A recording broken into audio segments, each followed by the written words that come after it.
একটি বস্তুকে কারা উপরের দিকে নিক্ষেপ করা হচ্ছে। তার মানে মনে করো এই একটা বস্তু আছে, এটাকে কারা উপরের দিকে তুমি নিক্ষেপ করছো, কত বেগে নিক্ষেপ করছো? তার মানে এখানে বলা আছে 50 ms ইনভার্স 1 বেগে উপরের দিকে নিক্ষেপ করা হচ্ছে।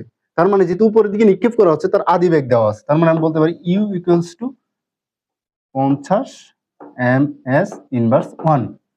এখন একটু লক্ষ্য করো তো যে একটা বস্তুকে তুমি উপরের দিকে নিক্ষেপ করছো, বস্তুটা কখন নিচের দিকে পড়া শুরু করবে?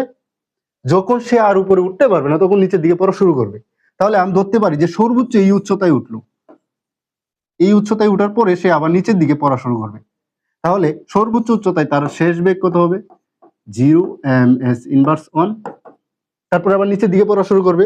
তাহলে তুমি এখান থেকে বস্তুটাকে নিক্ষেপ করছিলা, এখান থেকে বস্তুটাকে নিক্ষেপ করছিলে, তার মানে আদি বেগ হচ্ছে 50 ms ইনভার্স 1, শেষ বেগ হচ্ছে 0 ms ইনভার্স 1। এই জিনিসটা তুমি কল্পনা করতে পারলে এমসিকিউ সমাধান হয়ে যাবে। এখন দেখো এই যে আমরা যেহেতু উপরের দিকে নিক্ষেপ করলাম, এখানে একটা বিষয় রয়ে গেছে, এখানে দেওয়া আছে যে g ইকুয়ালস টু 9.8 দেওয়া আছে। তার মানে বলতে পারি ইউ আছে, বি আছে, জি আছে, আমাকে টি বের করতে বলছে। তাহলে কোন সূত্র ব্যবহার করব? Obviously v equals to u minus g t, যেহেতু নিক্ষিপ্ত বস্তু এখানে জিটি এর জায়গায় জি ব্যবহার করতে হবে। এখন দেখো এখানে শেষ বেগ আমি বলছিলাম 0, কারণ সর্বোচ্চ উচ্চতায় উঠে গেছে। তার মানে এই সমীকরণ থেকে আমি বলতে পারি জিটি ইকুয়ালস টু ইউ।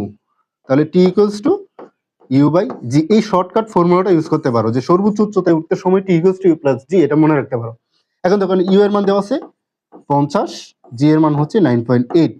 এখন এটা কিভাবে সমাধান করবো? দেখো আমরা নিচে দশমিক থাকলে উপরে একটা শূন্য দিয়ে দিই, তাহলে উপরে শূন্য দিয়ে দিলাম, 500 হয়ে গেল, নিচে হচ্ছে 9.8 98। এখন দেখো 500কে যদি আমরা 100 দ্বারা ভাগ করি কত হবে?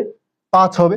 যেহেতু 100 থেকে একটু কম 98 দ্বারা ভাগ করছি, তাহলে 5 এর থেকে একটু বড় হবে। দেখো যখন অপশন টেস্ট করবা দেখো 5 এর থেকে একটু বড় একটা অপশনই আছে, তোমার আর কিছু করা লাগবে না। তার মানে উত্তর হচ্ছে 5.10।